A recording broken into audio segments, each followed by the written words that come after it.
नमस्कार मित्रांनो.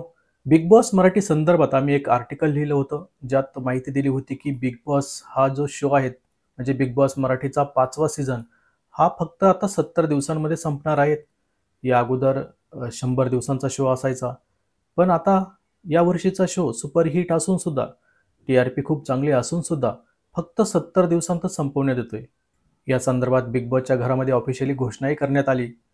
आणि लवकरच हा सीझन संपणार असल्यामुळे बिग बॉस बघणारे प्रेक्षकही खूप मोठ्या प्रमाणात नाराज झाले.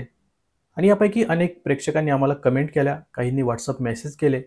त्यात त्यांनी विचारलं की हा शो लवकर संपण्याचं काय कारण आहे? याबद्दल आम्हाला काही माहिती द्या, कारण हा शो तर सुपरहिट आहे. यावर्षीचा बिग बॉस मराठीचा जो 5वा सीझन आहे त्याला खूप चांगली टी-आर-पी मिळाली. तरी पण मेकर्स हा शो लवकर बंद का करत आहेत? तर याविषयी तुम्ही अनेक प्रश्न विचारले.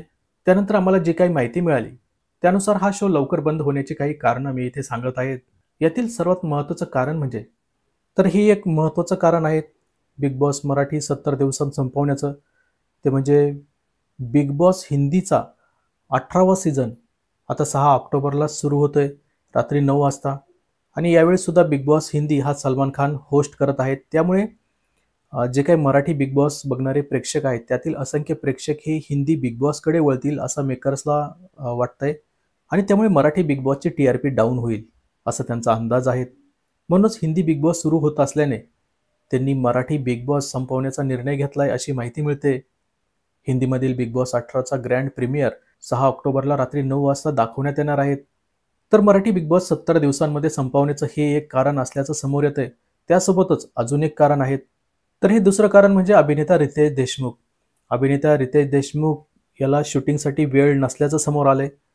म्हणजेच अभिनेता रितेश देशमुखला बिग बॉस मराठीच्या शूटिंगसाठी वेळ देता येत नाहीये, असंही म्हटलं जातंय किंवा अशा प्रकारची माहिती मिळते.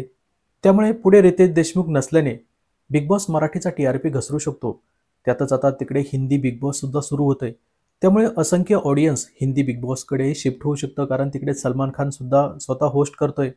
मग रितेश देशमुख नसल्याने बिग बॉस मराठीला त्याचा फटका बसू शकतो. अशा प्रकारची माहिती बिग बॉसच्या काही टीम मेंबर्सकडून मिळते. या सर्व कारणांमुळे बिग बॉस मराठीचा हा 5वा सीझन केवळ 70 दिवसांमध्ये संपवण्याचा निर्णय हा बिग बॉसच्या टीमने घेतला आहे. आणि बिग बॉसचा हा निर्णय ऐकून घरातील स्पर्धक जेवढे शॉक झाले, तेवढाच हा बाहेर बिग बॉस मराठी बघणाऱ्या प्रेक्षकांनाही खूप मोठा धक्का होता. तर मंडळी, आता बिग बॉस मराठी 5च्या ग्रँड फिनालेसाठी फक्त काहीच दिवस शिल्लक राहिले. तर घरात उरलेल्या या स्पर्धकांपैकी कोण विजेता होणार, याबद्दल तुम्हाला काय वाटतं? म्हणजे यापैकी तुमची पसंती कोणत्या स्पर्धकाला आहे ते या व्हिडिओखाली कमेंट करून नक्की सांगा. आणि इतरही तुमचे काही प्रश्न असतील तर या व्हिडिओखाली नक्की कमेंट करा. त्याविषयी आम्ही पुढील व्हिडिओमध्ये माहिती देण्याचा प्रयत्न करू. Bye bye, take care.